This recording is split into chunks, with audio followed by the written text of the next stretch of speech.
पीके में जिस तरह से आमिर खान का किया गया एलियन किरदार आंखें नहीं झपकाता है। ह्यूमन एनाटॉमी एक लंबे एवोल्यूशन के दौर से गुजरी है और गुजर रही है। ह्यूमन बॉडी के हर फंक्शन की एक वजह है। सबसे पहले ये समझ लेते हैं कि आंखें ब्लिंक क्यों करती हैं। कई की रीजंस हैं। To keep eyes lubricated and healthy, to protect them from irritants and foreign objects, जिससे विजुअल प्रोसेसिंग मतलब देखने में हेल्प होती है।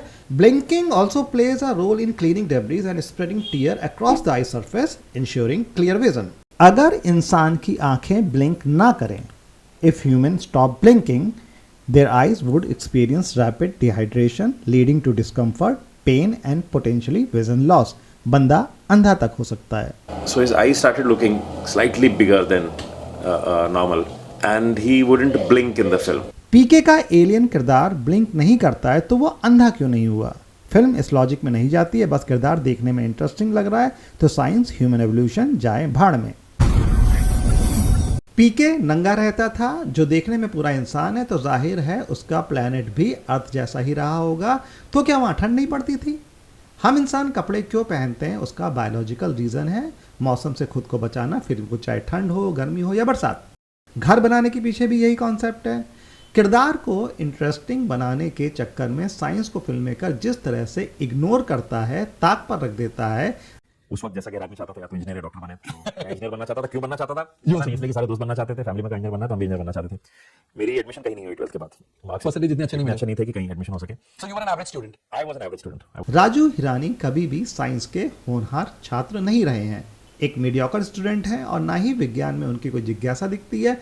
अगर उनके अंदर साइंस की कदर होती तो उनका एलियन किरदार क्यों पलके नहीं झपकाता है, क्यों वो नंगा रहता था? इसका जिक्र फिल्म में कहीं ना कहीं आता कि कैसे पीके का ह्यूमन एवोल्यूशन अर्थ के ह्यूमन एवोल्यूशन से स्लाइटली डिफरेंट है। PK is better human evolution than earth. Terminator में रोबोट का किरदार जो देखने में इंसान के जैसा है, वो नंगा आता है फ्यूचर से और फिर वो कपड़े ढूंढता है। बस फिर क्या था, पीके भी नंगा आता है और डांसिंग कार से कपड़े चुराता है और पीके ने जितनी बार भी कपड़े बदले हैं उसे डांसिंग कार मिली भी जा रही है। इंडिया का ये कौन सा शहर है जहां कार में इतना सेक्स चल रहा है और पीके उस कार के आसपास मौजूद, और डांसिंग कार में लड़का लड़की अपने एक एक कपड़े उतार के ताकि पीके भाई को उसका pant shirt underwear ghagra choli आसानी से मिल जाए।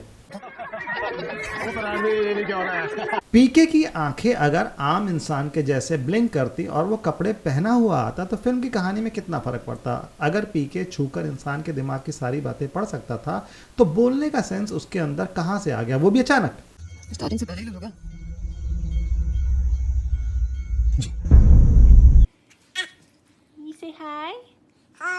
बच्चा जब पैदा होता है तो उसे पहला शब्द बोलने में महीनों लग जाते हैं, पर पीके को नहीं। नंगा सुपरस्टार ज़्यादा अपीलिंग है। लॉजिक है तेल लेने।